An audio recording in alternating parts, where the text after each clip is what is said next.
Welcome to the United States of America podcast. I am Niti, and we are broadcasting live from the Food Church here on North Carolina. If you've missed past episodes, please be sure to take the time to watch the first episode and watch the rest like a documentary. We are a people at peace, and we have declared peace to all nations around the world. This is not a marketing or a promotional channel. We are shining a light on knowledge that is being hidden from you, and we are sharing the truth about your birthright and your inheritance.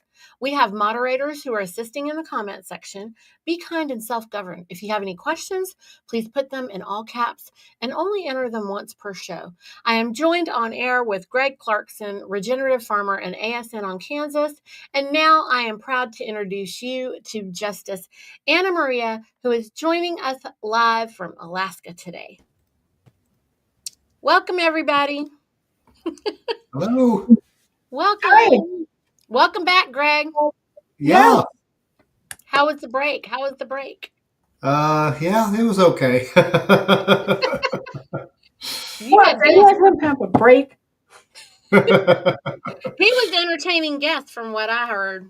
Oh, yeah. We had some North Carolinians stop through over the weekend while Neely was in Alaska. really? Yeah, Were they nice North Carolinians? they were great. Yeah, they were great. Two sisters traveling from. She had just graduated from a place out in Oregon, and they were traveling coast to coast and stopped through Kansas. And I think their comment was they were pleasantly surprised, and I can see they're going to come back. They really enjoyed themselves. You know, wherever you go in this country, it's wonderful. I agree. So we're very blessed. And It's like you were saying before we started. It's really about the people. Mm-hmm. And you get out into an agricultural community, which that's your background as well. It's a little bit slower pace of life, a little bit simpler pace of life, maybe. I don't feel very slow right now with everything going on, but but it's the people, and in general they're very friendly. yes, and really, we have wonderful resources. It kind of depends upon where your own energy is centered. If you're centered on making the big kill on the stock market, you're going to be bored in a place like Black River Falls, Wisconsin. Okay. Yep. But if your focus is on living life and appreciating the world around you and being part of the seasons and being part of a community, then a place like Black River Falls is exactly your cup of tea. Exactly. Yeah, I was just out on the land. I was clearing out a waterway on some property that I bought last year that was in desperate need of clearing out. It was starting to channel, the water due to overgrowth and such. And I was in my compact track loader with the brush hog on the front. And guess what? I was listening to this wonderful podcast. Yeah. From Alaska. Yeah. It was this Anna and Lisa talking about some really interesting stuff. So I just thought that was fun. Here I am out on the land doing stuff. It's the best of both worlds, really. Instead of sitting inside, without the sun and all that, I was out there and listening to y'all talk, and it really made me appreciate the land. And I think that's what those girls felt, probably, is I got them out on the land, truly on the land. Mm-hmm. Some would say out in the middle of nowhere, but I would say on the land. And I think they really enjoyed the peace and serenity of that. Mm-hmm. Anna, these girls that he's talking about, they were going to escape to South America because they wanted to be free. And then one of them joined the CSA over here, so she's part of my food church. And we started talking, and when I found out that they were making a plan to escape with all their young friends to South America to be free, then I started talking to them about what the truth is about that. I said, well, why would you do that and give up all your inheritance? And she's like, what?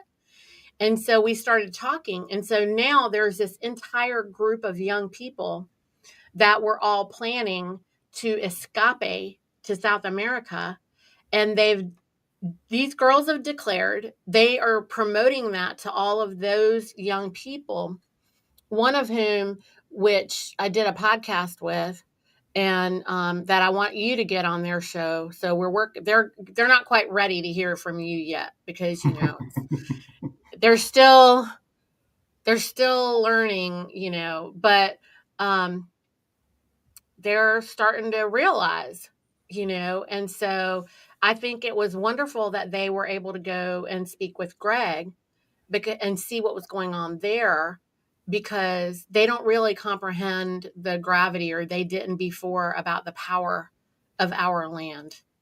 And now they're starting to feel that. And so when they left his place, then I got a phone call, and they were just like, we need to talk. We just left Greg's. And so these young people are coming along, Anna, and they're gonna be they're wanting to learn enough so that they can get ready to be able to then talk and speak with you and learn Yep. even more. Yep. So they're coming along. Yeah, I wish there was some quick and easy way to, put about 2 years worth of school learning into their brains by, osmosis or, connecting a USB cable. But it takes a while for Americans to relearn how to be Americans, frankly. I find that it takes me 2 years to retrain a bar attorney and only about 1 year to train someone to practice common law if they're just plain off the street, because the indoctrination has to be unlearned at the same time you're learning something new. Yep. And you have to be able to keep those things separate, like the 2 lanes of a highway. I keep saying, stay in your lane, stay in your lane. We're not doing that here. That's the other system. And I spend all day long, every day, trying to keep that straight for people. Mm-hmm. We just had a seminar that was taught by Doug and Christy, and because the context wasn't clear, it's going to be confusing for people. And that kind of shoots us in the foot when we confuse instead of really enlightening people about where we're at and what the process is, and this kind of law is going on over here and this kind of law is going on over there, and it's very confusing. So we have to be clear about their law versus our law, and we have to keep primarily focused on our law and on bringing forward our courts, because Lord knows we've already got more than enough of their courts, their laws. Right. Yeah, it's true. And people are very, very confused because they don't really read and they don't really pay attention. And then they get caught up. Actually, Anna, you and I were speaking about actually people who worship money. So Anna was telling me that there are people who actually worship money.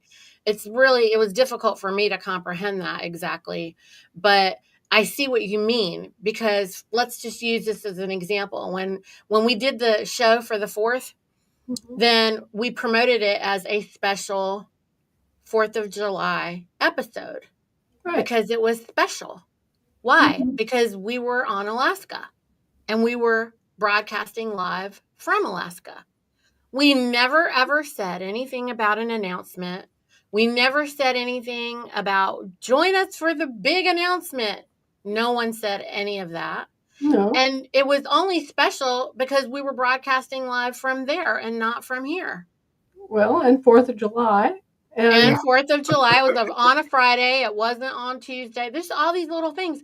But you know what's so funny, Anna, is the corporatocracy has everyone convinced that when something's special, it's got to be like dun dun dun dun, dramatic, or something really, explosive or theatrical. And living men and women, we're pretty boring. Like, we're not that. We get excited about all the small things, like, oh, we get to just be somewhere new, be with other people, on a different day, on a holiday.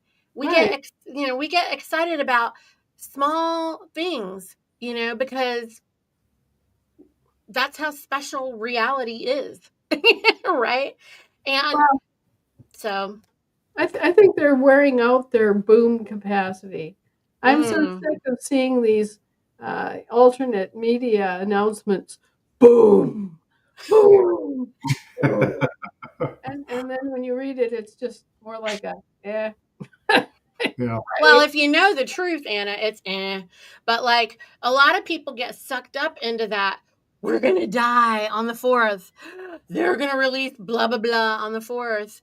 There's always the way that the de facto works is they want everyone to be like, there's some significance. People actually believe for a while, Anna, when you said we're not waiting till October for the banks, or for the exchange to go live, they started making stuff up because they're so worshiping the money. They just worship the money so much that they were like, oh, it's going to happen on May 28th. And people literally believed that you strung them along, or I did even, and made them believe that, on May 28th, this is going to happen. We've never set a date. I've never set any date because I don't know anything anyway. You are working with the banks. You've never set a date. And you can't say a date because they're literally building something. And I think it's incredible. This is what happens with rumors and gossip. Okay. So with people who just gossip and, spread rumors and listen to third parties and don't get the facts, or don't listen or don't read because you've never written this anywhere. And the press release that was written by the St. Crown Exchange said that they were going to go live with their exchange on October. They said that. Right. You didn't say anything. Well, that's And their exchange. that's their exchange. And so everybody's like, wait a minute, next thing you know, everybody's trying to open an account over there. I think that people don't really get it, Anna, that if the global family bank, the bilateral banking system, the new banking system doesn't communicate with the existing central bank, then the things that everybody wants, the relief that everybody wants to experience, they can't have it if it's not communicating with the systems that are already in place, because everybody gets to choose who they want to work with. Do they want to be declared as free men? Do they want to take responsibility for themselves? Or do they want to continue in this one world government that is all laid out for them because they don't have time to learn something new? What do you think about that? Well, I think the choice is really much more elemental than that. I Mm. think that the choice is you live as a responsible living man and you use gold and silver as the basis of your economy, your standard, right? And you then also have large amounts of prepaid credit that you've already earned and that your parents and grandparents earned, or you're a debt slave. Take your choices, Yep. you know? Pretty simple. Did you come up with that all by yourself, Anna? No, Oh, no, I actually, thought it wasn't your idea, right? no, no, Oh, it was not my idea. Our forefathers had this firmly in view when they organized the country. They had a gold and silver standard that they used as a means of placing value on commodities, and it worked just fine. Now, you could use other standards. We have used refined oil products as the standard, the petrodollar. We've used that as a standard since 1971 instead of gold or silver. But, it really doesn't matter as long as you have it as a commodity based, asset based currency, because that way there's something solid and obvious, and you can rely upon that commodity having some value always. Whereas the good faith of Congress is rather, shall we say, dubious asset. Well, it's tangible. It's something you can touch, see, Right, feel, and right. and and and move from one place to another, and has an actual value, Right, a real value. right. And so the prepaid credit that we're owed also has that kind of value, even though it's credit, because we already paid for it with goods and services.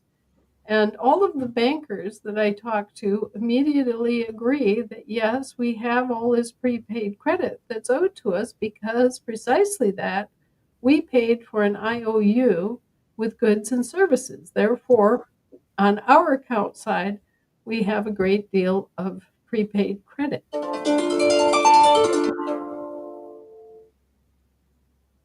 So, both of those assets are based on reality. Both of those assets are based on actual services that were rendered and actual commodities that were exchanged. So we have an absolutely impregnable claim to the prepaid credit we're owed. The hardest part about it is making some sort of a reasonable guesstimate of how much we're owed because uh, nobody was keeping track beyond the first round of exchange. So you see the problem. You have Yep. a $10 bill, you exchange it the first time around. The banks make their seigniorage and their profit.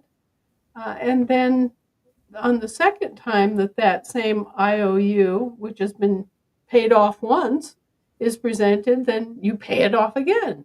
And Yep. it's presented a third time, and you pay it off again with more goods and services. So it's kind of a mathematical challenge to come up with a guesstimate of how often an actual physical bill is exchanged before it is defunct and can no longer be used. And it's also another mathematical challenge to take a reasonable guess at how much circulation time does quote unquote money of account have in the system, such that we can make an estimate.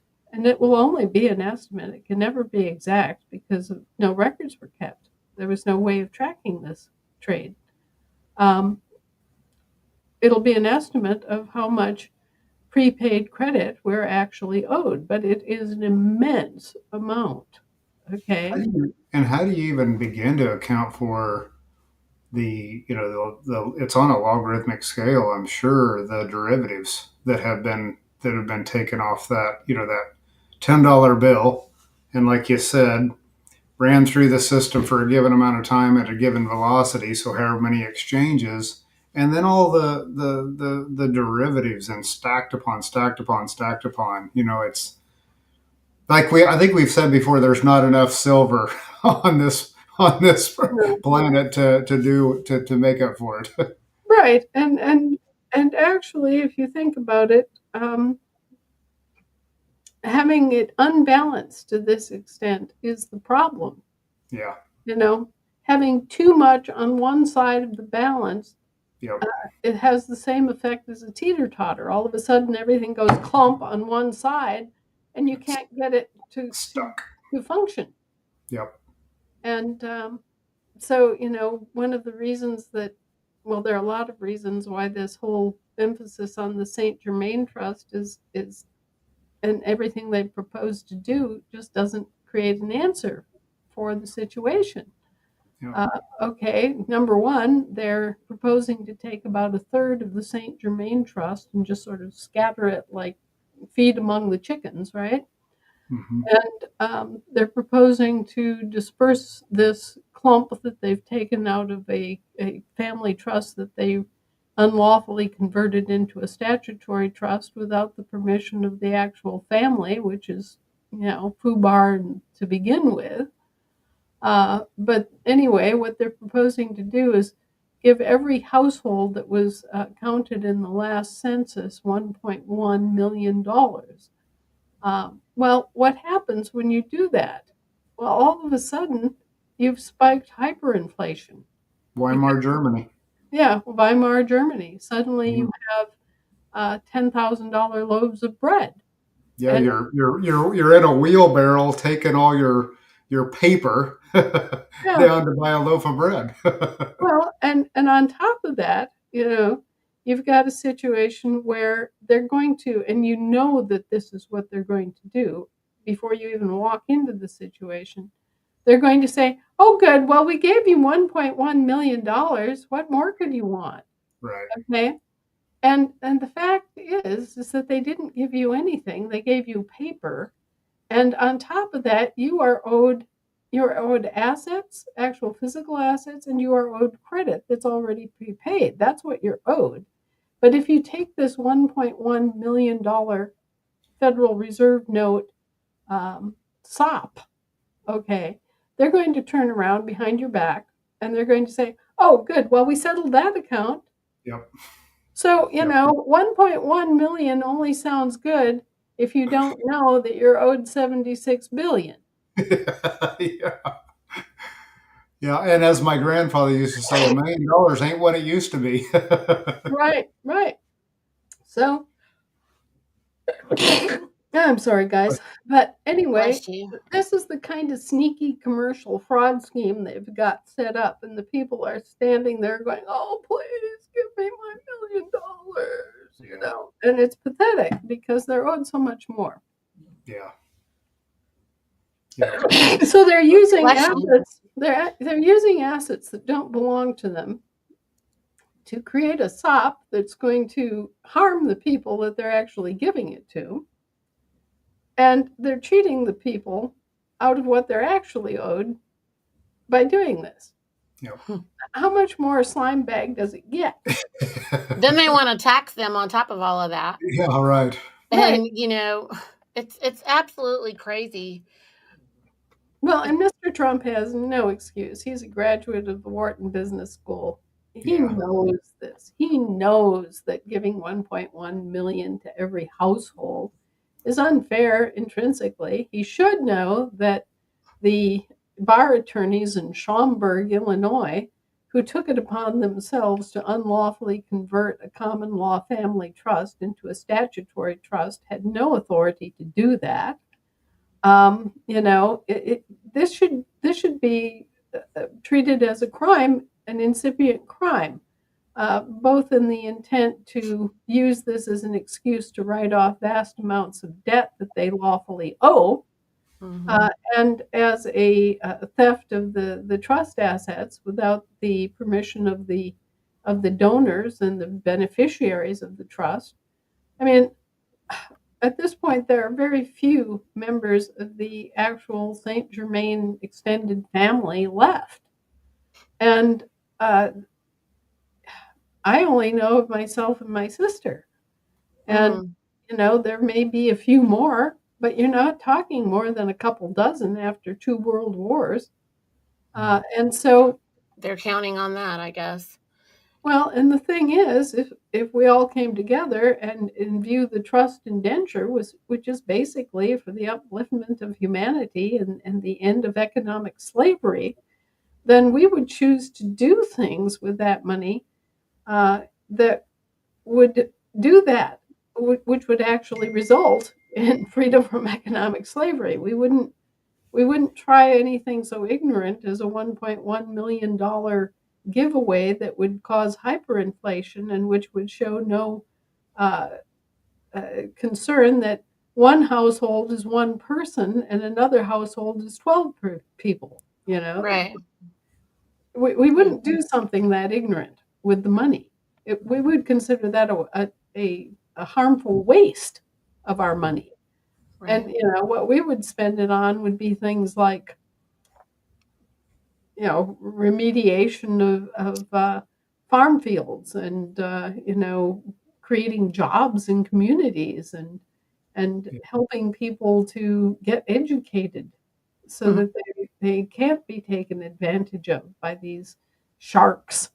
Um, so we would have a different approach that would be overall beneficial to everybody and would not cause hyperinflation and Mhm. would not, we already know what happens if you give people a clump of money. If you just give them a large clump of money, like when they win the lottery, okay? Mhm. What Mhm. happens is that most people, not all, but most people go completely nuts. Yeah. and they just spend in a big blaze of glory, and then it's all gone, and then they get depressed and kill themselves. Yep. Yep. It's the worst thing to Yeah. ever happen to them. Well, Yeah, I will say that like, look, Anna, we had these conversations. The difference is going to be the way they're getting the monthly stipend. It's going to be also that there's all this education going in behind it. Let's hope everybody's taking advantage of it. And for them to be able to see and know, Gregory, we were talking about kind of like, chickens when Yeah. you take them from a schedule, like a Yeah. feeding Oh, yeah. schedule, to Yeah. a free feeding, Yeah. then most of them die. But the difference is that we are not chickens. Thank goodness, right? I don't know. We act like them We are sometimes. no, no, no. We aren't chickens. I mean, living men have foresight, Yeah. that the Oh, yeah. birds don't. Oh, And yeah. we have let's not diminish everybody like that. They Yeah. every A lot of folks are saying, Anna, that I just keep diminishing everybody. I'm not doing that. I'm bringing forward the reactions and the things that people are saying and making everyone aware of what's going on. I'm trying to level the playing field here so that everybody knows what everyone's thinking, because we all need to help our, friends and our communities. And we need everyone to comprehend, anyone who's following your work right now, they need to comprehend that as other people start to realize and learn what's going on, especially once the banks open and they realize what's happening, they're still going to have to learn the law so they can stand on their square, or they will be harmed. And so it's important for everyone who's already following to realize that there is a level of derangement when you are rescued, and that there's a process that is required, like a time frame in which you have to kind of decompress, so to speak, right. and realize, okay, whoa, I was dying and now I'm being Yeah. given life. And as we get closer to the bank, opening up, people are getting crazier and crazier because that's how bad it is, right?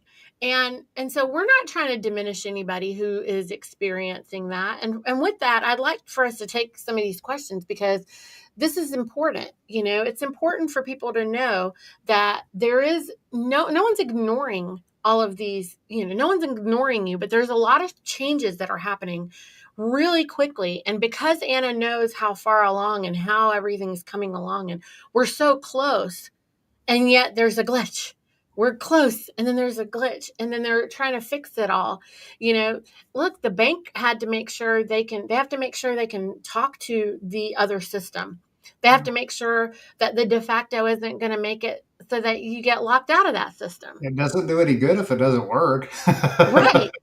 They can build So, it, but if the plugin, if they set it all up and then the de facto blocks it because they yeah. don't want the central system to receive, this, then everybody's stuck again, right? So there's a Well, lot of battles happening simultaneously. I But think real quick, Niti, before you go into the questions, and I agree mhm, that's very important. But mhm, I think you kind of need to flip the script in your thinking. So mhm, begin to think that abundance already exists before it does, right? yes, And think about the systems that we have that are entirely broken. And I'll mhm, just name a few: yes, education, yes, agriculture, food in general, because health. people are going to be starving, you guys. So let's just get Health. there. Just think about these systems, and I'll focus on agriculture. Mhm, I know the state of the land. It's not mhm, good. We've right, been poisoning it and poisoning it and poisoning it over and over and over again. That will not fix itself overnight. And it's the way I look at it is actually quite different. When that bank goes live, the real work begins. mhm, Work. I'm not saying luxury, throw money and go buy your whatever, Lamborghini, whatever it is. I get people that need relief. I completely get that and totally respect that. But the flip side is the work begins because now we have the ability to do it. right. The And tools. and I We will have I the just tools. they'll have the tool. Money is a tool. That's all it is. It's It's just just a the tool. resources. We'll have access to resources, guys. But why not start thinking about that now? Okay, Yes. when that tool is available, what am I going to do? Because that's what I've been doing a lot of. Like you were saying, Anna, the restoration of the land. Mm-hmm. I'm converting a lot of my land to pasture. And Mm-hmm. Needy's like, well, why don't you just dump a bunch of cattle on there? Well, guess what? There's no Not fences on dump. this land anymore. Well, You but know, with so the money resources, you'll be able to fence it. exactly. So we got to we got to fence the ground. We got to, Run the livestock. and then Mm-hmm. I want to create a show people how to do it thing.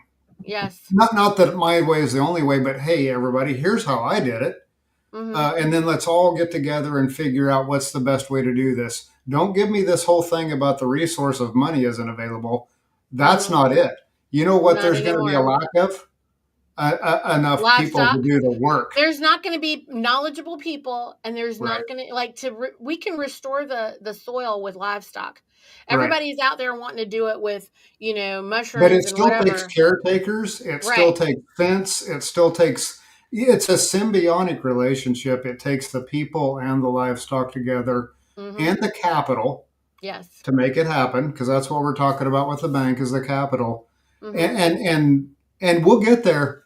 But it's not a gravy train. Turn the bank on doesn't just, I don't think it, to me Mm-mm. anyway, it doesn't mean okay, kick back, relax, I don't need to do anything anymore. I think it's the other way. Let's Right. get our country back on track. Right. And it's not just the government, because Anna's going to talk about the law, but like we have to get the land secured, Yeah. Exactly. because if we don't do that, everybody's going to starve, because friends, those Exactly. corporations are going to go under because you get to quit your job. That's not getting anywhere, right? And Yeah. when that happens, we're going to have to do this flip. But Oh, it's going to be crazy. It's I'm, going to I, be I it's want to going to be dive tough. into these questions, Greg, because Yep. Anna's here with us. Yep. Anna, we need help with these specific questions because of everything that you're doing, because Anna's doing her job.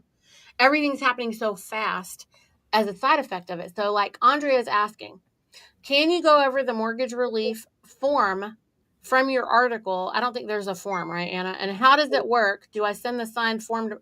I don't think there's a form. I'm pretty confident this is about a notice, right? And what else needs to be done? A discharged mortgage would be a godsend. And I don't know that it's going to be just that easy, because they're going to be actually having to still stand up for how they want to be treated, right, Anna? Well, yeah, you do. You have to have a sense of who you are. You have to know that um, you're paying a mortgage for a state organization. You have to realize that you're being asked to pay a mortgage that really isn't your mortgage, and that this state trust that is benefiting is foreign, and that you are actually exempt from paying a mortgage. So, uh, the way it's set up is I issued a JPEG of a signed letter of, allowing the appropriation of the essentially an indemnity bond as an insurance. And it was set up as an insurance against people losing their homes because they didn't pay a mortgage they didn't owe in the first place. Okay.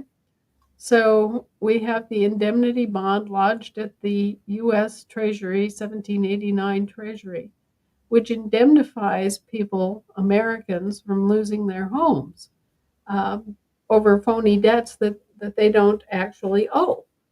And so a letter was set up, an approval letter basically, with my signature and thumbprint on it. It's a photograph.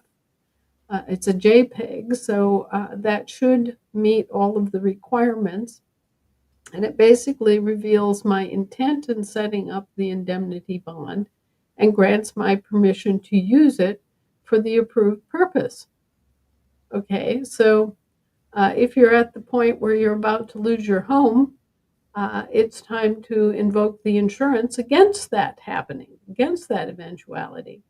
We don't want to go out and make insurance claims under false pretenses just because we don't want to pay our mortgage or pay a mortgage when we've agreed to pay a mortgage. Okay. we want to use this the same way that you would use any insurance claim.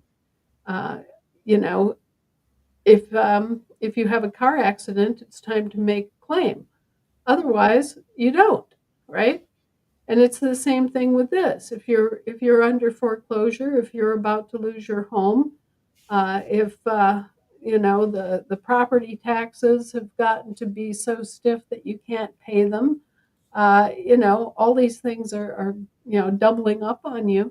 Well, if it's time to pull the ripcord, then and you're under threat of some kind, it's time to invoke your exemption and make use of your indemnity bond, which is your insurance of your exemption, and tell the mortgage holder or whoever to go pound sand.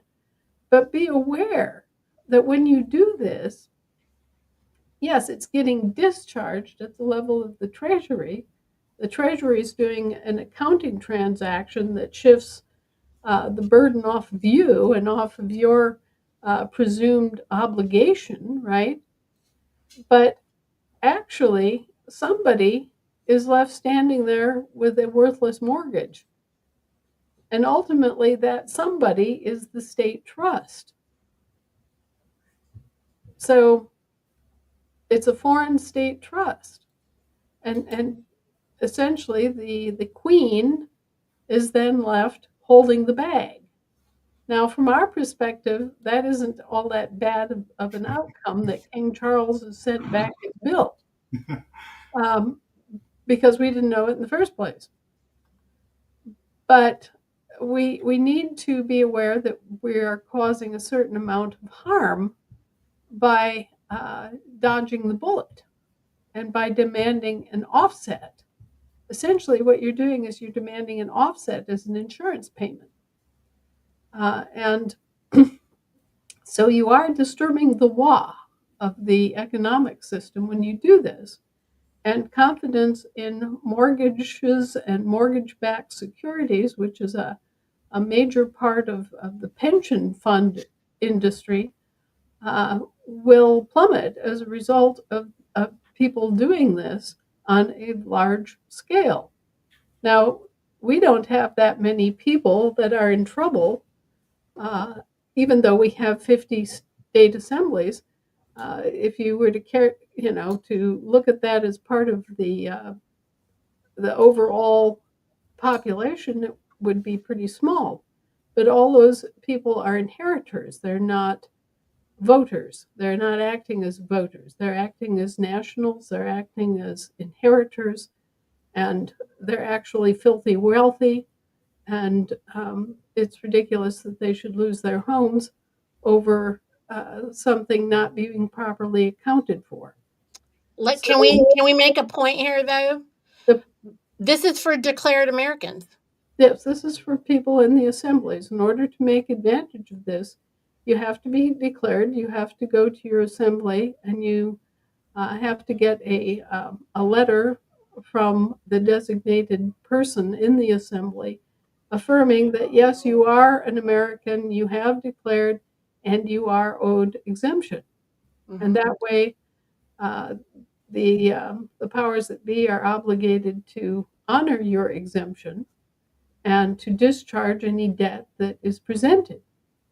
And So in it's this not case, for all the YouTubers out there, just so y'all know. All the rando YouTubers who have not declared, we right, just want to make this clear. It is for people who have properly declared. it's for people who have properly declared in advance and who have gotten into trouble because they can no longer pay a property tax or a mortgage bill, or something that is actually threatening them and their well-being. It's So not on it, that point, I also want to say, because there's a bunch of people who are upset that you're not helping renters, but what we need to make plain for everybody is that the mortgage is a crime. The fact that these people are trying to charge you on these mortgages, that's a crime. right. But renting and the rent, your property owners that are charging you rent, though that's not really criminal activity, right, Anna? Well, I mean, it is and it's not, but like that, it's not something that we can discharge the same way. right. A mortgage, as mortgages are presently construed, is a future lease purchase agreement. Hmm. No, nothing ever actually gets paid in this system. Therefore, nothing actually changes hands. You pay off your 30 years of mortgage, and you think, oh, I now have my property free and clear. But no, what actually happens is that the state trust has a mortgage cleared, and so it remains in the state trust, and you remain not no longer a tenant, but a lease purchaser. Okay, and that none of that is ever revealed to you. Uh, so that's part of why the whole mortgage industry is a fraud, and part of the reason that you wind up paying the queen's debts when the queen has purloined your property to put it in the trust in the first place. Yeah. Okay, so anyway, this is your indemnity against loss of your property in this scenario. It's an insurance claim.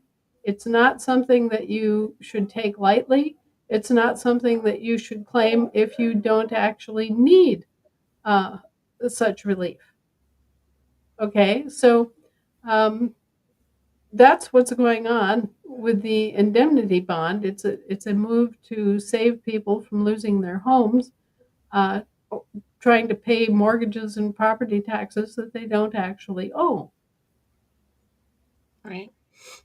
And if you don't know how to stand and know who you are and protect and defend your actual property, uh, as an American who's declared, then you should know that this you're going to be harassed and solicited, right, Anna? They're going to solicit you aggressively.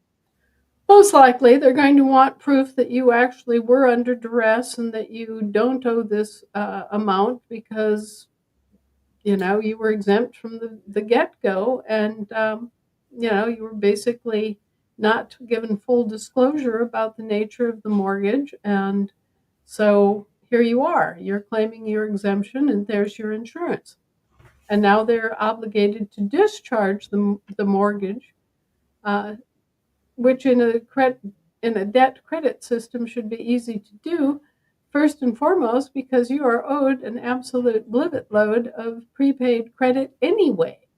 But you see, they don't want to pay their debts. They don't want to pay you back for all that prepaid credit. They don't want anything but that you should continue to pay their debts for them. So they're not going to be happy about this, but they don't have any lawful or legal means to get out of it, because otherwise their means of legalizing what they did goes straight out the window. Yeah. I think it's real important for folks to really get this point, because you can't just what happens, Anna, is they hear all this, they start trying this, and then when they're being solicited and all this other stuff is going on, they're like, what Anna says isn't true and it doesn't work and blah blah blah, and they're coming for the Americans and they're coming after us. But friends, y'all need to really get it, that when you are having this exchange and you're standing up and declaring for yourself, then they're going to solicit you. And you have to push through all of that and not recontract. Because a lot of times what happens is they'll come solicit you, and they're doing that in an effort to trick you into another contract. Right. And then, yeah. Just like they're trying to trick you into um, taking this $1.1 million payment in lieu of maintaining your claim on, say, 10 billion. Right. Yeah. Yeah. Exactly. You're underselling yourself. So you have to really comprehend the law, and and really get it that, okay, it's not that you just fill a form out, you just get this credential card or some hall pass. to get rid of your mortgage and not deal with anything, because as someone who is a sovereign, you should know who you are, and you should know how to protect and defend yourself and speak on your own behalf, which is why Anna says you have to know how to stand on your square, which requires you to know the law. Right. Know that you're not responsible ultimately for this mortgage.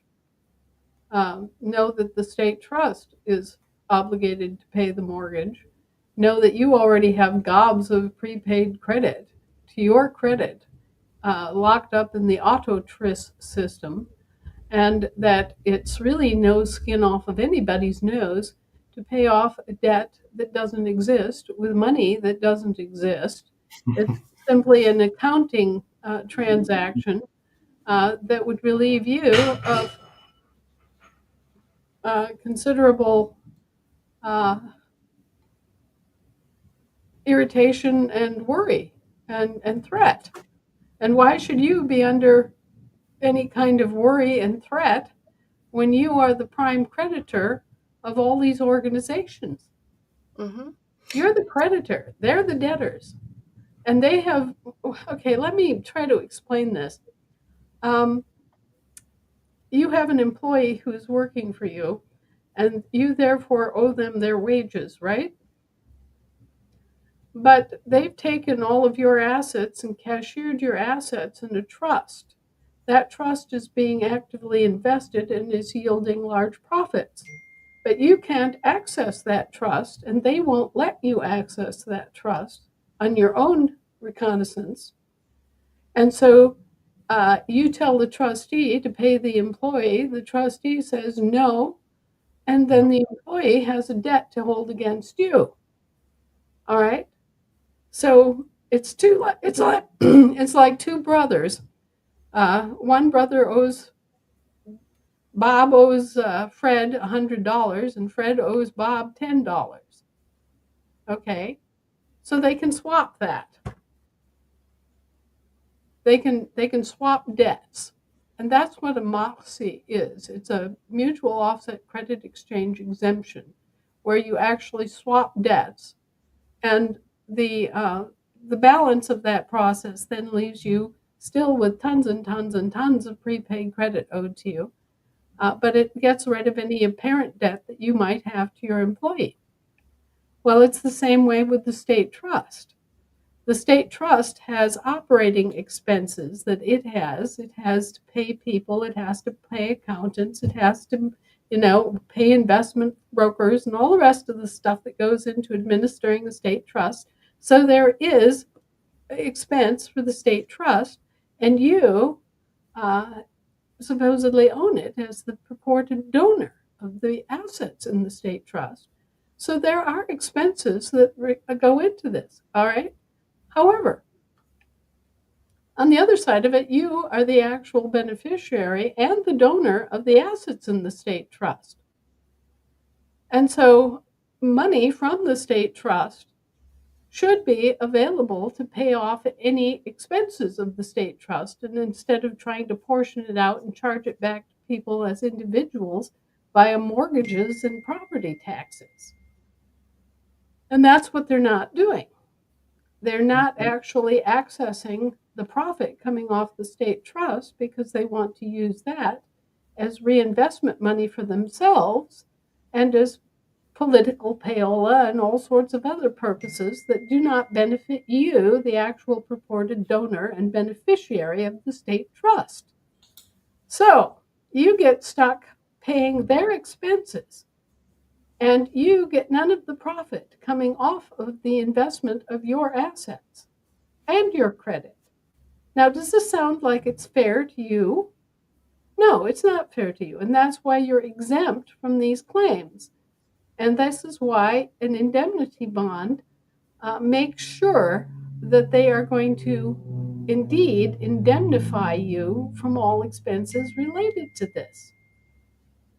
But you have to have the moxie to stand up against them and hold the line and say, excuse me, I've already taken care of that. See here?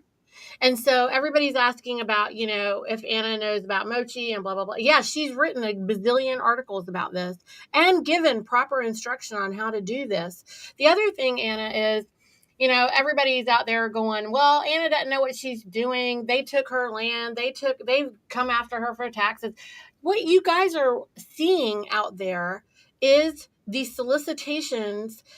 They're soliciting Anna after Anna has noticed them, and they're coming for her, and they don't have a leg to stand on. They publicize this because they feel like they can, embarrass her, and plus they got to put Mhm. it on the public record, and they want to shame her and want everybody to believe that she's failing. And at the same time, they know they can't do anything about it, and they can't get anything from her.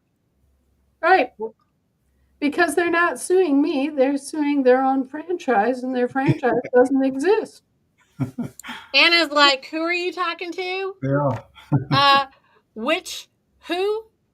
Yeah, right. A Maria? What Maria A? person? Yeah, what person are you trying to address, and what does this have to do with me? You know, just like the scam where they were selling off public easements. They were okay, so they have possession of public easements. All right. Right. So they name and they give a number to their public easement, Mm-hmm. and then they sell an interest in their copyrighted product, which is attached to a public easement. You know, You think is your address. yes, and if you buy into this scam, well, then they'll take your property along with the public easement. They'll take your house and everything else attached to it as their little investment in their copyrighted public easement. Mm-hmm. Now, this is like me walking past your house and saying, "Oh, that's a nice place.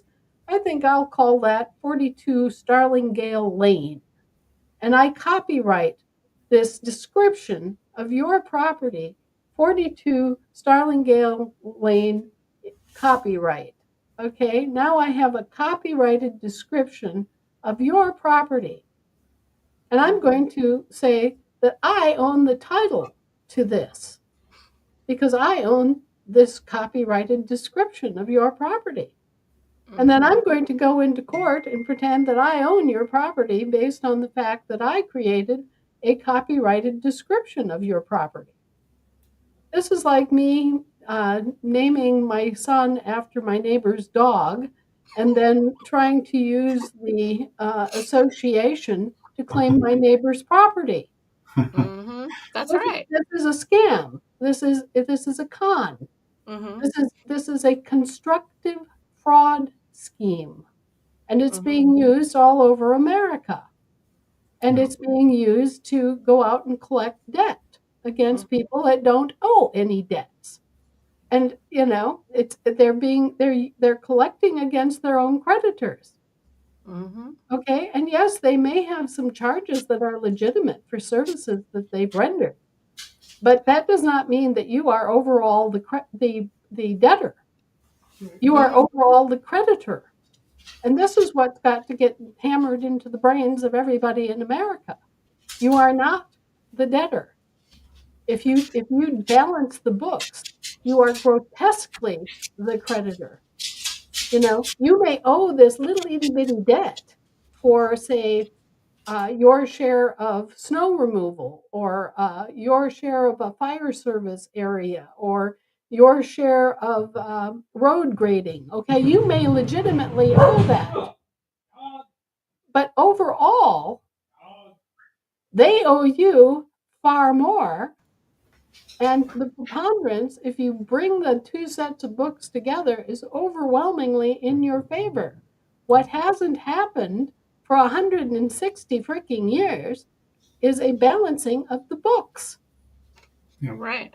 And so, there's folks out there, Anna, that are like, oh, they've gotten, Anna's Wisconsin property. She's lost all her stuff and blah, blah, blah, blah, blah. Listen, there's a whole bunch of people who are trying to follow Anna's processes or say that they are, but they're not reading, they're not doing the work. And then they're trying to say that ASNs are being mistreated and abused. No, these are a bunch of ASNs who aren't educated, or worse, like the Colorado Nine, a whole bunch of people who have never corrected their status and who try to do whatever it is that Anna's teaching.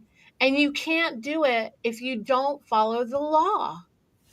Right. And you can't do it if you don't know who you are. Yeah. If you don't have it very clearly in your mind that Anna Maria Reisinger is not this Anna Maria Reisinger, and my claim on my land is not extinguished by any debt that these non-existent franchises may have. You know, the people that are doing this are purposefully not doing their job. It's to their advantage to keep your money and use it for their benefit. Okay? It's your job to make sure that they use your money for your benefit. If they're going to sit in the position of being a public trustee and allege a public interest in your private property, then it's on them to pay um, the public debt off the public proceeds. And, that's what the indemnity bond is about. And no, the state of Wisconsin does not have any kind of lien on me. They do not have any attachment to me.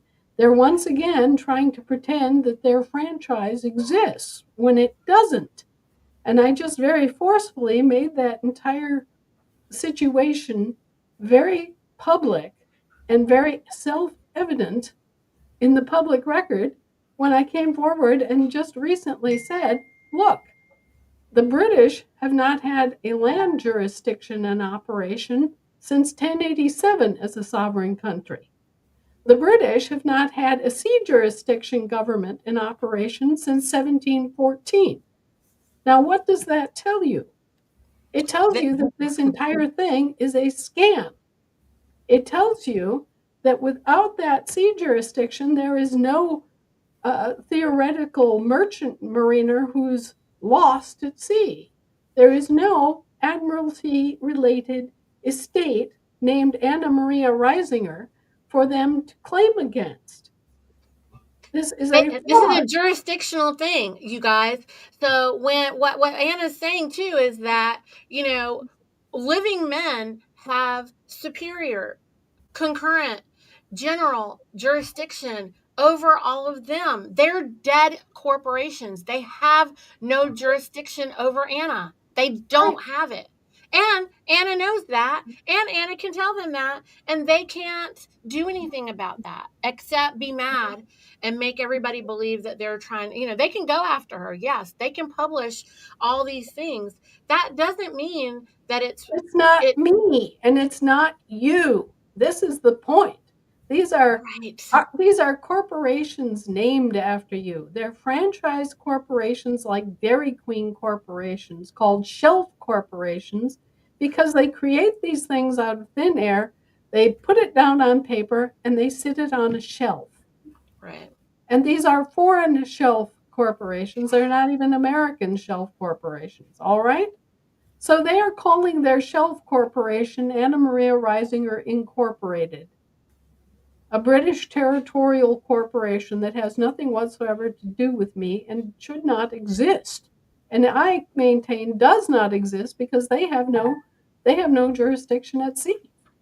And Okay? she can say that. And if you're going to use the indemnity bond, and if you Mhm. want to use any of these processes, and if you want to do mochi or anything, then you have to know this too. You You have to also, know that right, you're not the defendant.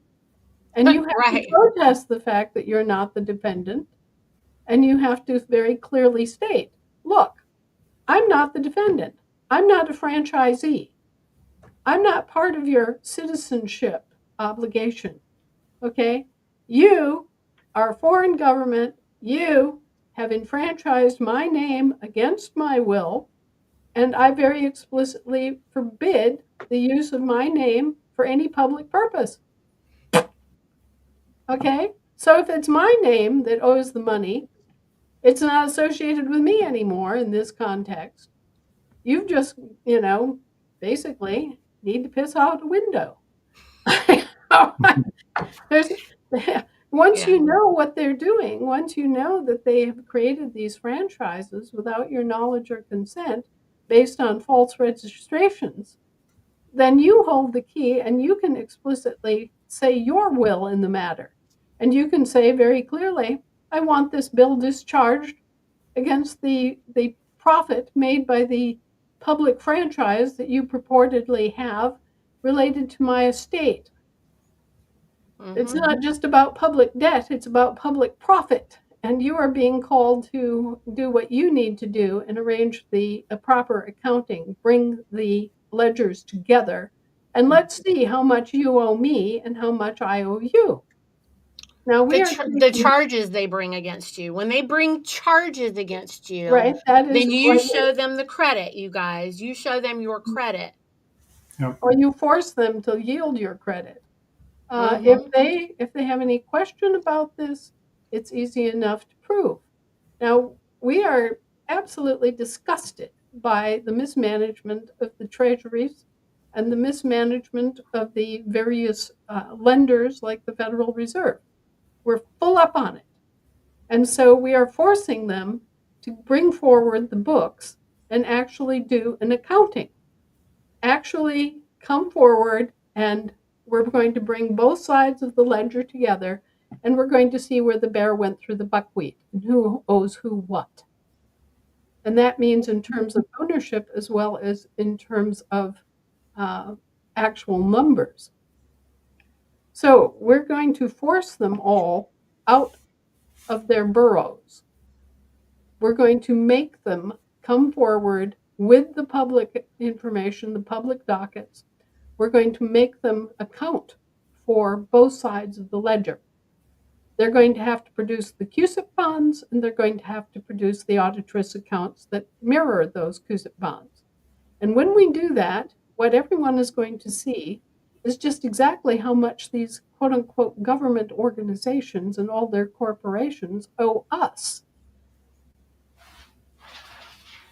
And don't be surprised, because this has been a debt accumulating on their part for 6 generations plus interest. We're fed up. We're done with it. We're not putting up with any more lies and shenanigans and con jobs and excuses and claims that we're the debtors when in fact overall we are the gigantic creditors of the entire organizational milieu. And it doesn't matter if it's a municipal corporation or a commercial corporation or a nonprofit corporation or any other kind of corporation, the corporations owe the debts. Okay? They cannot even address us, the living people, in their courts.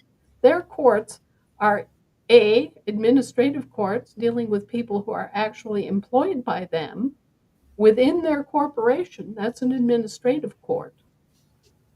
Okay? That's why when an employee makes an infraction against corporate policy, okay, that's the kind of court that they have. And they have international commercial courts, okay. In international commerce, they have filthy paws, and they have not given a correct accounting to the people of this country in 160 some years. So now the cards have been called. Now the bullshit ends. Now they have to produce the record. And if they don't produce the record, then they're out of a job. They get So, fired. yeah. So Anna, Juan is asking, is the mochi process still usable? Of And course can the it is. notice, okay, and can the notice for the indemnity bond be added? But you don't have to do a notice for an indemnity bond. They have a choice. When you present the indemnity bond, they can either pay it as an insurance Mm-hmm. payment, okay, or they can pay it as a moxie. They can either swap the debt or they can pay it off as an insurance claim. And Okay. it's entirely their choice. They can do it either way, and they can pay off a portion of their national debt by doing so. It doesn't cost them a bit to do it. Okay? Think about this. They owe us this huge, huge amount. We owe them this tiny amount. But the focus is on us as the debtor instead of them as the debtor. It's our job to know that they owe us this humongous amount of money.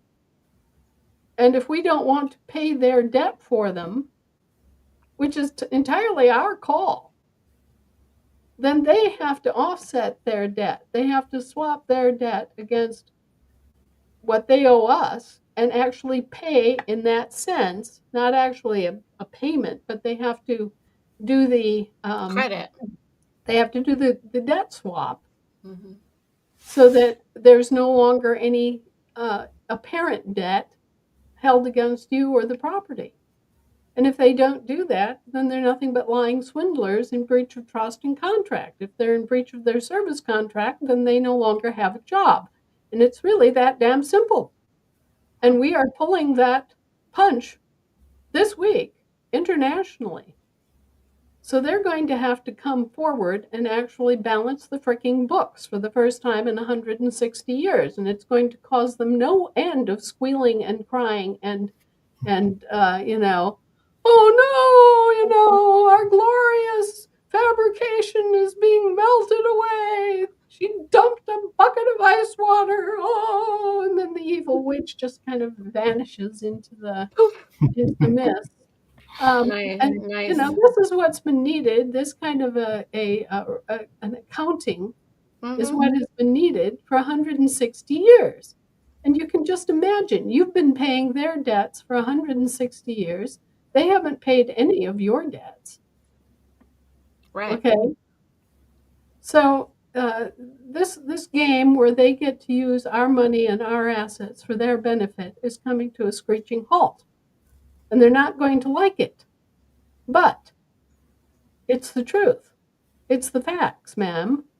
And the rest of us are not going to take it anymore. They had their options. They could have engaged in the moxie process when we asked them nicely. They could have admitted that they latched on to our federal republic when they had no right or reason to and did not give appropriate notice to the American public. They could have admitted at any time that they have the auto trust accounts that mirror the CUSIP bonds. They could have admitted that they were making money off of our credit. They could have admitted that they retained our credit inappropriately and that they made profit off of it inappropriately. They could have done any number of things to make up for what they've done, and they've done nothing. They've just tried to brazen it out and come up with new schemes by which they could latch onto us and onto our property and our natural assets for their benefit. This entire pandemic scheme and all of the damage that they did with that was nothing but a profit making scheme. They injected the people knowing that the injections would make them sick, which would make them, the perpetrators, profit from their medical sector corporations as all the sick people lined up for treatment. And then they would get all of this money off of that. And they would then come in and they would seize upon the estates of all those who died and make money off of that and write off their own debts against those estates. These are a bunch of commercial pirates. These are criminals who have refused to correct their course and are now they're now facing judgment for it. So, it's their own damn fault. At any point, they could have started paying off their own damn debts. It wouldn't have cost them anything but paper, and they couldn't even manage that. So I have no pity for them anymore. They have been given due process for over 20 years. They certainly have caused to know what they've done. They have kept the CUSIP bond accounting completely separate from the auto tris accounting so that the people who oversee the auto tris accounts don't even know about the existence of the CUSIP accounts. But that doesn't mean that those accounts are not due as one set of ledger to be brought together and balanced. They haven't balanced the fricking books in 160 years. And they've used nothing but a whole bunch of commercial fraud and false claims to excuse their lack of due diligence, their breach of trust, and their breach of contract. Get him, Anna. Yeah. Get him. Anna's like, Anna's going to appear before the world court, you guys. And this is the other thing that people don't comprehend is that the only reason that all of this is moving forward is because she's doing her job. She's got to get the standing for the people with the truth. And this is about the law, friends. This is only about law and banking. This is only banking.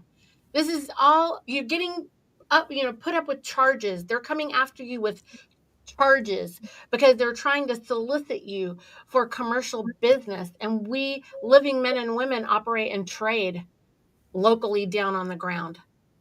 Right. Individual men and women living, simply on the ground, we operate in trade. We don't operate in this big commerce. This commercial stuff that's going on is for the big corporations. It's for, something bigger. It's not for the everyday man and everyday woman on the ground with their boots on the ground. That's I that's tell what you, everybody, huh? you are going to be shocked when you finally see how much your estate is worth. That's right. You're Because all going to it's be your blood standing there money. like, It's your blood money and your mom's blood money and your grandma's blood money and your great grandma's, like this is what we're talking about. Well, so Anna, Penny is wanting to know, what are your recommendations on purchasing land for a homestead and selling property with a house on a small lot? I wouldn't do anything right now Yeah. Because because guess what? Because guess what? they would be selling you land that they don't have a legitimate interest in, Right. Mm-hmm. and they would be buying a home that they don't have any legitimate interest in. This whole thing is so, pardon my French, effed up that it doesn't make sense. All these things that are titles are nothing but copyrighted land descriptions. It's like calling someone Sir Sagramore, you know, and then claiming a right to Sir Sagramore. This is it's yes, it's incredibly stupid, and it's Mm-hmm. incredibly obvious fraud when you step back and look at it. And I had the good fortune or fated fortune to actually go out and talk to someone who was engaged in this process. A woman who was working for what they call the Matanuskas who sit in a burrow parked outside my driveway one day in the summer, and she had a little clipboard, and she was going around and she was identifying different road easements, and she was assigning names and numbers to the road easements. And I asked her what the hell she was doing. And she said, well, I'm assigning names and numbers to these properties. And I said, what properties? Not my property. I didn't give you any permission to name and number my property. Thank you very much. And she said, oh no, I'm not numbering your property. I'm not name and numbering the road easement in front of your property. Thanks for explaining that to me. Yeah. So like for Penny and anybody out there, you know, you You should want to you should hone in on something that you like, find out what you like and what you don't like, and have it sifted and sorted, and then study the law and get ready and right. just brace for impact because guess what? So I find it funny, Niti. Isn't this the same advice I gave you a few months ago?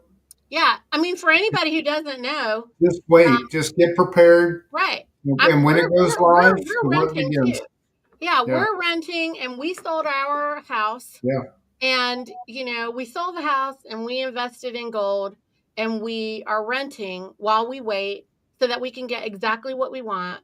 And I Right. will tell you what, friends, I think we've made more money holding gold than dealing with the land and property that we had. And it'll be in better favor for us when we want to get ready to make a purchase because um, the everything that we've been told about the value of gold is such a lie. It's such crap that my husband and I were just, Anna, we were like, why didn't we just hold gold before? Because we would have already been able to do so many more things. if we would have just been doing that and using that for our indemnification, versus if we'd have learned about indemnity versus and learning how to indemnify ourselves rather than insuring ourselves. I'll think about all the money you guys spend on insurance. I mean, do the math of how much you've spent on insurance in the last 10 years, and you will make yourself sick when you realize how much gold would have made money for you in those same 10 years. Like, go back 10 years and see how much gold was then and see how much it is worth right now, and just look at what your bank account would have looked like if it was in gold.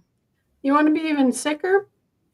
Go I back don't think I can handle it, Anna. Go back and calculate 7.5 of your earnings, your lifetime earnings, 7.5% of your lifetime earnings Yes. At interest, Yes. and realize how much you paid into Social Security that you will never see, and which has been squandered. It's actually double that, because there's two halves to that, so it's actually double that amount that got paid in from your labor. Yeah, well, right. Your blood money. The way that works is 7.5% of your total lifetime earnings is snapped off the top of your paycheck. Yep. Mm-hmm. And then another 7.5 is paid by your employer if that employer is incorporated. Yep. And so anybody who worked and earned 15% of your total lifetime earnings, the equivalent thereof, went into the Social Security Administration and was invested at interest for profit by the Social Security Administration. And you never get an accounting of any of this. And it's vastly more than you will ever need to completely pay for any service that you might need in your lifetime. Yep. And yet they have taken this money, put it into the general fund, and squandered it. Yep. Squandered it. Right. And then they make you believe that you're criminal acts. Yeah. These are criminal acts. And they make you think that you owe them, but they are the ones that owe you. And the only way that they've gotten away with it is because they haven't balanced the books in 160 years. Mm-hmm. And all of our parents who are just sitting around waiting on their Social Security check and, living off of this nothing, when they deserve everything. I can't wait to be able to help our moms and dads. And I can't wait until we just pull them out of their seats and go, bye. Yeah. Bye. Bye. So Evan wants to know, Anna, I know you don't have a date. Could you please provide an update on how the banking is coming along? Our banking is doing just fine. Their banking is going to, you know what? Mm-hmm. 57 major banks have been closed in this country in the last 3 months. All of these banks, all of the commercial banks that you see, have been in receivership since 1930, and we are now pulling the plug. They have, against the law, which forbids them from loaning out their customers' assets, their customers' money. They have glommed onto the customer's physical assets instead and use them as collateral to borrow against. Okay, so there's vast securitization fraud of everything you can think of. They've securitized your labor. They have securitized your heartbeat. They have securitized your quote-unquote life force. That's what freaking Prince Philip picked up as a hot load from the governor of Ottawa, $950 trillion worth of life force value annuities. Now, use your heads. They have securitized your lives and used it as collateral for their borrowing, and then left you with their debts. These people are con artists. They are criminals. They have gotten away with this for generations, and now the reckoning is due. And all they can find to defend themselves is to tell more and more preposterous lies.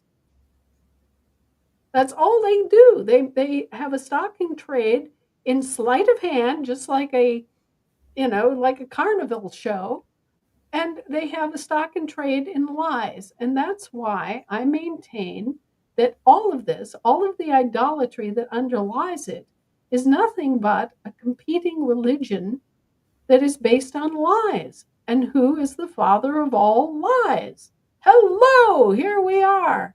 This is the final battle for the battleground of your mind and your ability to think. Can you think your way through this? Can you recognize the truth versus the lies? Okay, well, you own everything that you see. You own this entire country. That's the public side. On the private side, you own all of the things that you think you own. And they have alleged a public interest in your private property, and they have alleged that they are your trustees when they're not. This is an executor de son tort scheme being carried out by commercial corporations that have been illegally occupying this country under false pretenses for 160 years. Get it through your heads. The Civil War wasn't a war. It was a mercenary conflict. It was illegal as hell. It was carried out by businesses battering each other over profit. It has nothing to do with me and you and our assets. It has to do with them and their greediness and their complicity and their obstructionism and their lawfare and their misapplication of law. These people are scoundrels. They are vermin. They are pirates. They're engaged in inland piracy, literally, and they've gotten away with it for so long that they no longer have any respect for the noose. That's true. And, for more on that topic, listen to our 4th of July special because Anna broke it down beautifully, and probably every other episode. We do this every single time. Anna, this is a good one. Marty wants to know, how is Trump handing out $1 million any different from people getting vast amounts of AFD every month? Won't that cause huge inflation? No, because guess what? AFD is a different system. AFD is actual gold in your hand, okay? That is not subject to the inflation of fiat. In this, the fiat, that's just an accounting business, okay? But actual gold will always have value as actual gold. And guess what? The world is going to need gold because they won't be able to function on fiat unless we come to an agreement about the prepaid credit being issued back to people. Okay? So the entire realm of commerce is in deep doggy-doo because of commercial fraud, false claims in commerce, false contracting processes, and everything else that you can think of that's gone on here, false securitization. Securitization of living flesh is by definition peonage and or enslavement. How long have peonage and enslavement been outlawed? Since 1926. Oh, imagine that. A year after the Internal Revenue Service was incorporated on our shores as a Delaware corporation, all peonage and all enslavement worldwide was outlawed. So what in the frick is going on here? Oh, well, there's no law against enslaving or subjecting a corporation to peonage. And so they make up these corporations out of their own flipping heads and put them on a shelf and say that that's you. You're their franchise. I'm sorry, no. We're the actual owners, operators, and government of this country. And they need to backpedal because they are our employees.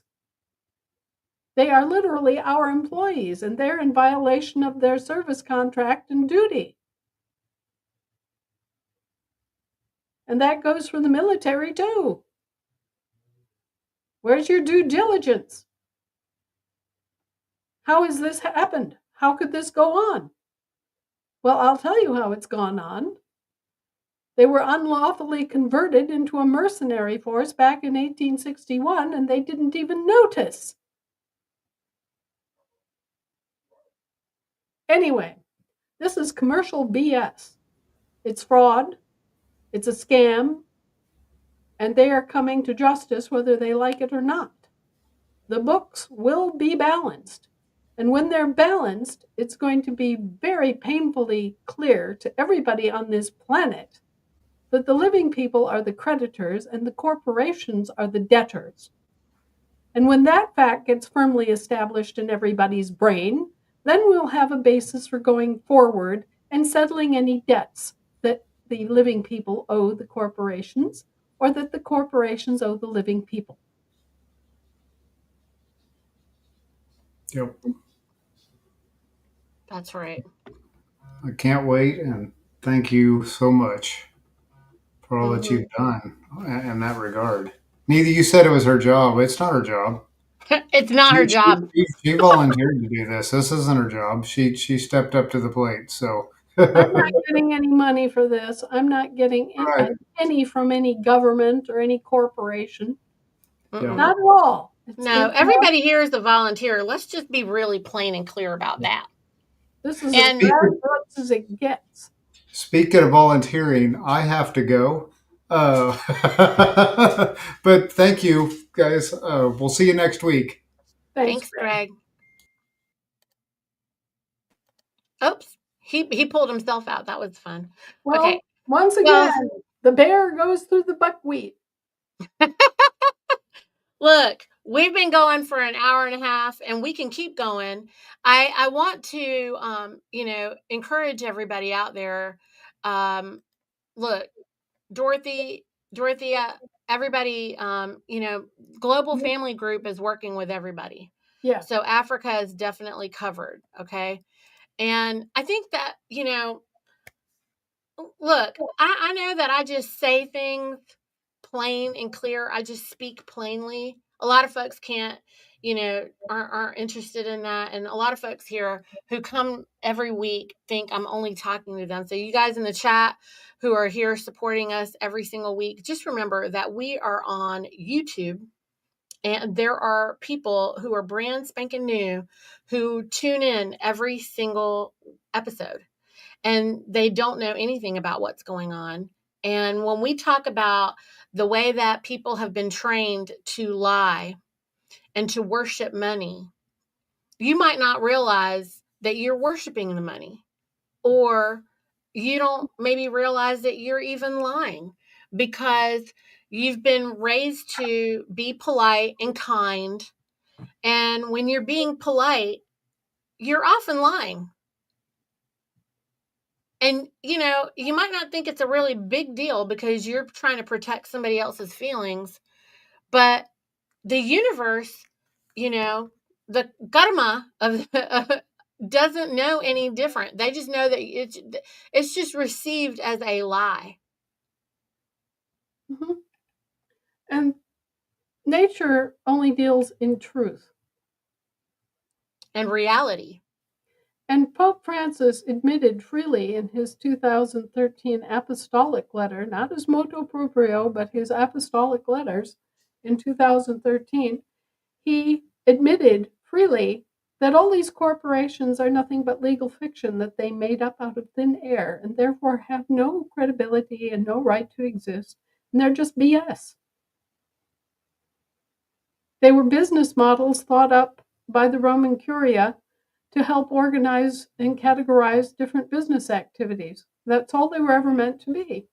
And then in the 1840s, with the discovery of dynamite, certain industries felt the need to be protected, similar to what happened with the pharmaceutical industries. And they said, well, we've got this marvelous new product that could be of good use in many different applications. We need it for mining and for building roads and for constructing bridge abutments and all these other uses that dynamite could be profitably employed for. But we cannot bear the liability of what happens if our product blows up in the faces of somebody and their family sues us. And this is where the idea of public bankruptcy got its claws into our fabric of society, and this is where we got all of these corporations. Ignorant people incorporate their businesses because they think that they've been told that's what they should do. They've been told that this will give them advantages, but they don't even know what the advantages are. And so they sign over their ownership interest in their own business without knowing what they're doing and having been ill-advised by bar attorneys who profit from this. They go ahead, they incorporate their business, they give away their ownership interest in their business to the public, right? And then the public tells them what they can do and regulates their every move and taxes them to death and subjects them to all sorts of accounting procedures and things that they wouldn't otherwise have to do. And then on top of it, at the end of the day, the corporation is subject to liquidation by the public, right? Again. And so you basically lose, lose, lose, and the cheaters cheat, cheat, cheat, and they get away with it because they are not disclosing what they're doing. But this is the story of incorporation. These certain industries needed to be covered or nobody would invest in them. And this is how we wound up with public bankruptcy protection. The public is being dunned for the liability of privately owned and operated corporations and entire sectors of the economy.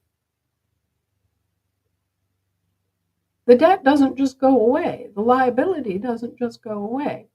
And most recently, in 1986, what happened with the pharmaceutical industry is they were facing a lot of suits, a lot of damage suits as a result of their funky Maloney vaccines that they were injecting.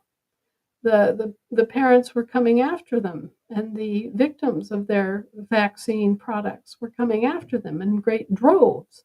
And they said, well, we can't afford to continue producing vaccines because the liability will kill us. And so they went to Congress begging on bended knee and threatened Congress too and said, oh, well, we're not going to continue to produce vaccines because of the liability involved. At which point Congress, which was also incorporated, by the way, and was functioning as a corporation at the time, and was on the edge of bankruptcy, said, oh, well, we'll accept the liability. We'll hold you harmless. And then they went bankrupt and left you with no recourse. This was a setup. This was purposeful. And they had already set up the Supreme Court case. It's called something like Pathology versus Myriad Genetics is the case. They'd already set up the court case allowing them to claim that anyone in receipt of this genome-altering injection could be considered a genetically modified organism. And the producers, the patent holders, could then claim to own this new genetically modified organism. And this is what all the transhuman bullshit is about.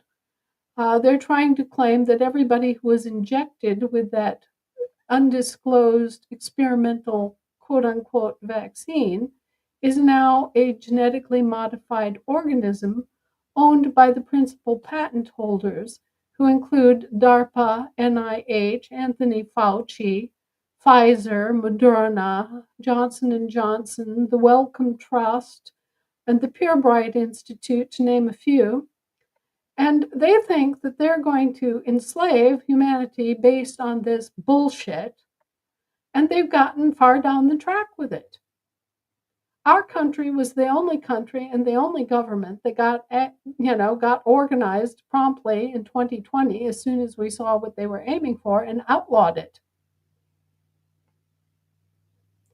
So you can see the depth of the self-interest, the profane and venal depths to which these commercial corporations are willing to stoop. And you can also see that we have institutions in our midst which are by their very nature criminal. And that includes the FDA, the CDC, the NIH. They have all been run as criminal organizations. They have all been run to the detriment of the public good. And they all need to be collapsed, dissolved, done away with, completely, liquidated, gone. That includes organizations in Britain, in France, in Germany, in Italy, in the Netherlands, in the United States, in Switzerland, in Norway, in Denmark. They had a widespread network of commercial corporations that were engaged in an enslavement scheme. And they have tried to gratuitously redefine you as a transhuman and as a volunteer. They have misrepresented you as knowingly volunteering to become a transhuman and a GMO owned by this group of patent holders who claim to be your owners, your literal owners. And along the way, they've killed millions of people. And they've made billions in profit. And they need to be absolutely destroyed. These corporations, every damned one of them, need to be destroyed. I'm not talking just little taps on their backs. We're not talking about billions upon billions of dollars of liability. We're talking destroyed. We mean that Pfizer no longer exists. We mean that DARPA no longer exists. We mean that the NIH no longer exists. The CDC, gone. The FDA, gone. The British Crown corporations, all of them, gone. The Roman municipal corporations, vanished. This has gone as far as it goes.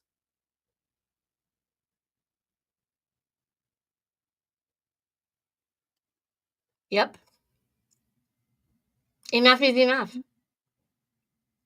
Well, if I just told you this and you're just waking up, it must be a horrible shock.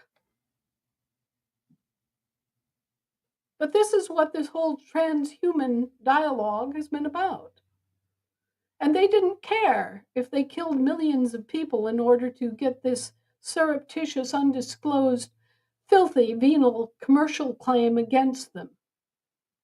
Because you see, when they own you, they also own your property. They also inherit all your assets. They inherit the benefit of your labor. They enslave you. And this is what they aimed at the risk of billions of lives. And they thought they were going to get away with it and that nothing was going to touch them. And instead, they're being rounded up, and a good many of them have already faced prosecution, have already been found guilty of democide, and they've been subjected to the ultimate cost. And more of them are going to be rounded up and taken care of every day because they deserve it. And if anybody has any doubts, just go on YouTube and listen to a little YouTube called Mistakes Were Not Made. And you will get a perfect insight into how these vermin have for generations used war profiteering and genocide to profit themselves. These are worse than vampires. They're worse than cockroaches. They do not deserve to share the same airspace with everybody else. They don't think like a normal human being. They have no values like a normal human being. They don't deserve to live here. They need to be cordoned off and re-educated to the extent that they can be re-educated. And a good many of them just need to leave permanently.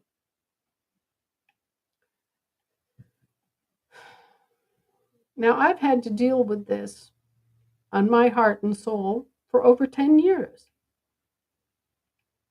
because I saw the outlines of the beast emerging from the sea long before many of my cohorts as a result of the work I've done and the research I've undertaken. What I just told you is the God's honest truth, and it is a mandate to all of us to get off our couches and start redeploying our resources to put an end to this evil system. And when I say an end to it, I mean an end to it. The idea that we should be paying mercenaries to police us and act as predators against our own property and to confiscate our property is ridiculous. The idea that we are the debtors is ridiculous. So,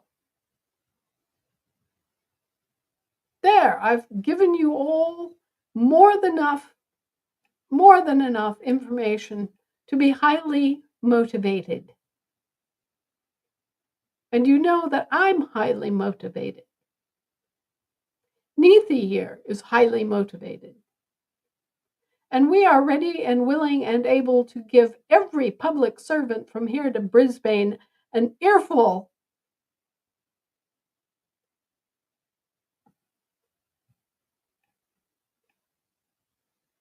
Well, they're being forced now to come forward with their books and balance the books and to reveal their identities.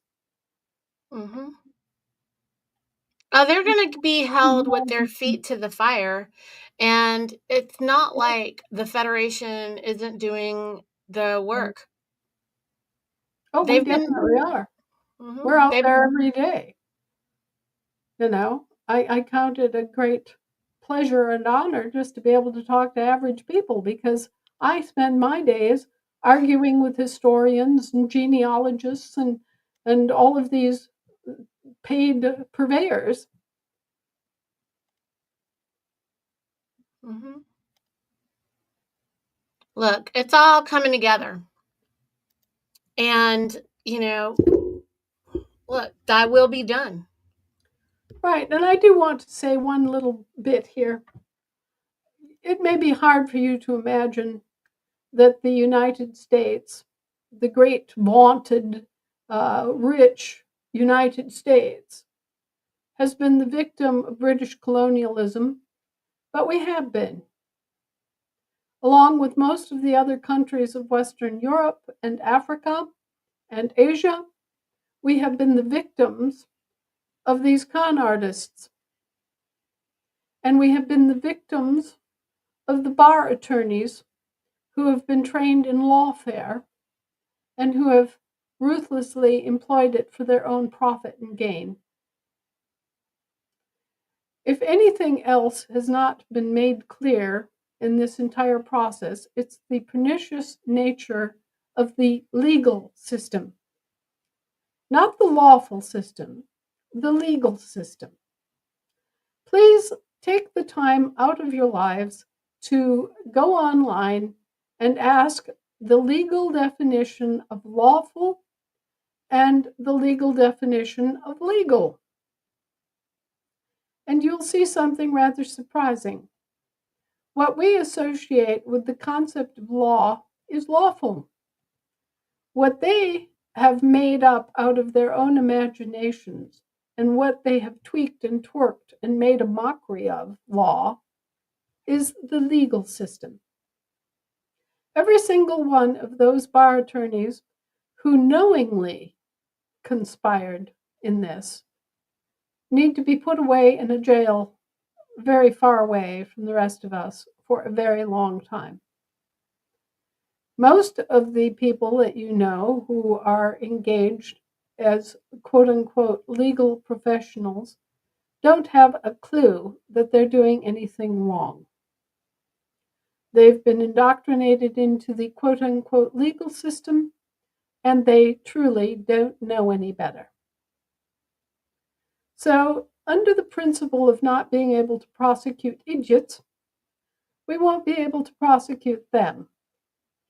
But we know that there are judges who have been fully informed and they have continued the lawfare under false pretenses anyway.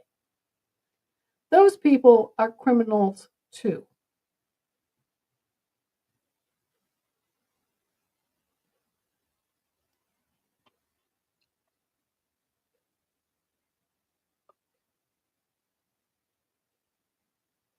That was a lot, Anna. Everybody should go ahead and start focusing on what you want Right, and what you don't want. And how are you going to do that? right. When you know what you want and you know what you don't want, it's all going to start coming together. If you want to just keep screaming about what you can't have and whatever, you won't be able to focus on what you want. So pay attention, because these laws of the universe, these are God's laws. These are nature's laws, and they're real. Just like, the gravity, just like, it's all mentalism. We keep saying this. There is a race to control your mind. Those So, who control your mind will also control your emotions and they will control your body. So it is of utmost importance that you learn to control and redirect and direct your mind to what you want to believe in and what you care about. Don't be distracted. Don't let these people grab your attention and focus it on nonsense like who's sleeping with who in the royal palace. We could give a good goddamn less. All right. right? We don't care what happens to Prince Harry. We don't care what happens to Meghan Markle and all of their glittery star busted set of mega billionaires. Okay? We don't care. What we care about are the living people and the animals and the plants and the soil and the water of this planet, which we all need to survive and to thrive. These are the things that matter. Nothing else does. The logos, the products, all of those things can be replaced. All of those things can be redone, rethought, re engineered, and be far better than they are right now.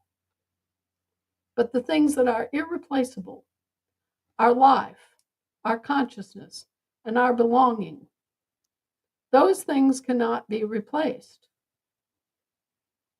And if you want proof of who the debtors really are, then consider us and consider our lives and think about this. Can those fat rats in their tweed vests, sitting around their clubs in London, sucking down gin and tonic, ever, ever replace even one life? Nope. No, they cannot. So the debtors are clearly to be seen.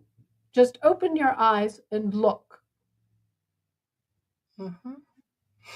It's just like, Anna, all of us are working with you.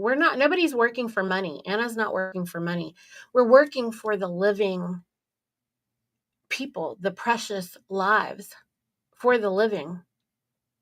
We are standing up for the people. You can't buy us. No. Instead, we're fully prepared for anything. We are not standing here as your lords and masters.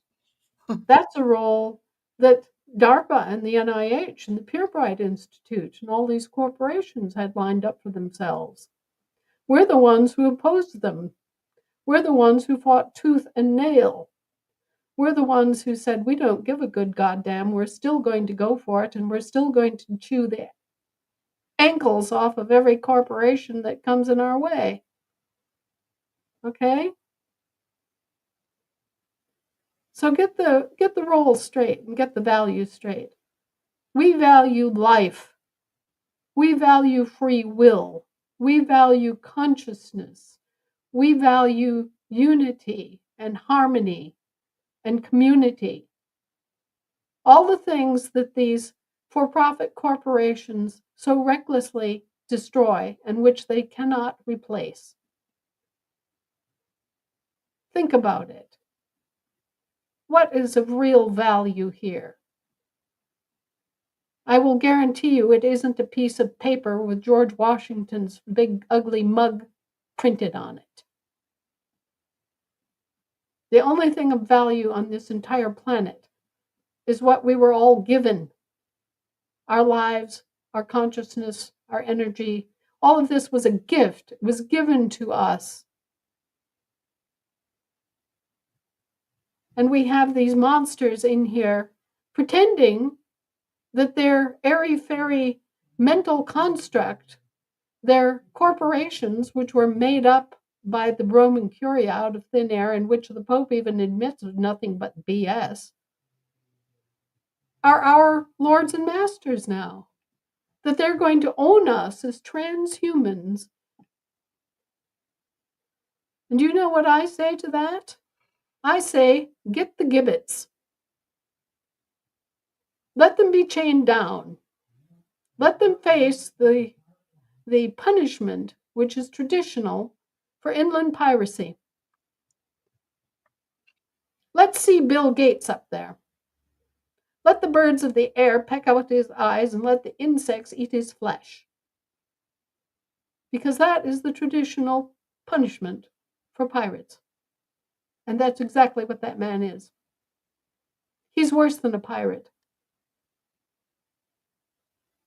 At least a pirate had the honesty to be a pirate and seem to be a pirate and go out on the seas and try to make a living however he damned well could. But Bill Gates was handed a franchise by the CIA and benefited himself all his life by claiming to have done something that he didn't do. All he was a front for the CIA. And the CIA has long ago turned into a criminal operation that should have been destroyed and dismembered back during the days of J. Edgar Hoover. And would have been, except that J. Edgar Hoover was a tweaky bird and didn't want everyone knowing about his sodomy. I tell you people, you have no concept of what you've been paying for and what you've been seen to be supporting. You have no flipping idea. You have no idea why the rest of the world has hated Americans and burned American flags.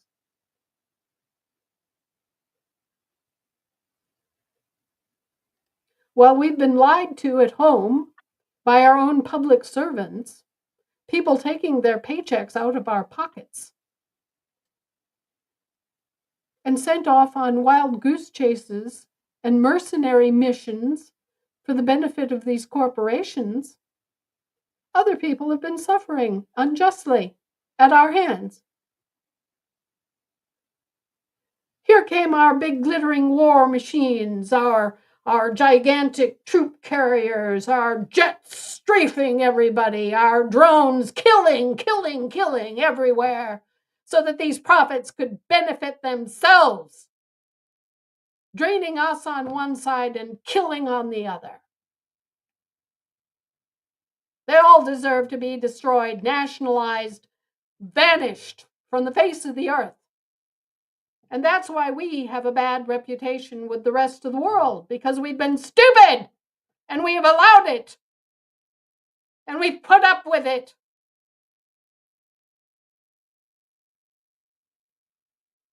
I'm sorry. I'm just absolutely fed up. Every time I hear some wheedling little verminous banker or some disgusting politician trying to buy me off or give me some song and dance, I just want to step on their instep and crush it. I want to take my fist and drive it right up into the middle of their gut, all the way to their sternum. I want to take a chop and go right across their throat and kill them dead. I'm sorry, I'm not a violent person, but this has come far enough. They have no respect for law. They have no respect for living people. They think that they're gods. Well, let's go ahead and prove it. Let's take your papers and go, oh, Pfizer no longer exists. Oh, DARPA no longer exists. The CIA, gone. Like magic. It never existed anyway. It was nothing but a figment of someone's imagination put down on paper, signed off by unknown bureaucrats, people who don't know anything about what they're doing. We've created these monsters. We can destroy these monsters, and by God, we will. If we don't know the way, we'll make a way. And any politician hearing this should have their notice tattooed on their forehead.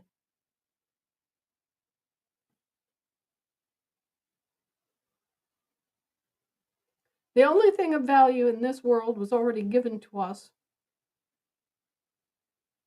Given as a present.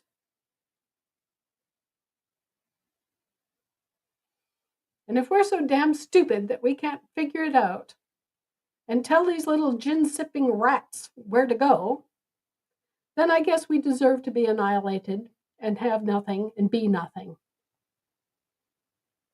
But if, as I've staked my entire career and life upon, mankind has the ability to think and to take action and to be rational, then we've got a fighting chance.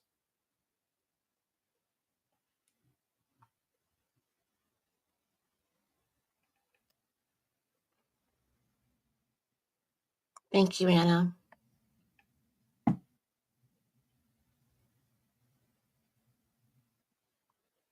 I do get fired up. I really do. It's just that I have such a self-discipline that I keep it in check. Today was an exception.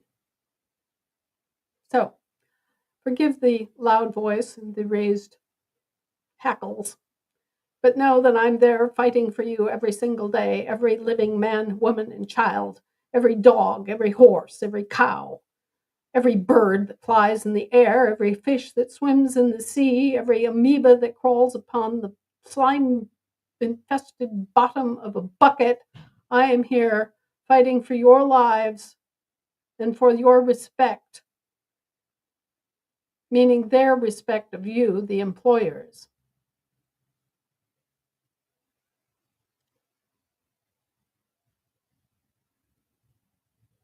Well, take care, guys. I have thank to you, get Anna. on my broomstick and go fly into the midst of their mow. Good day. Thank you. We'll see you guys next week.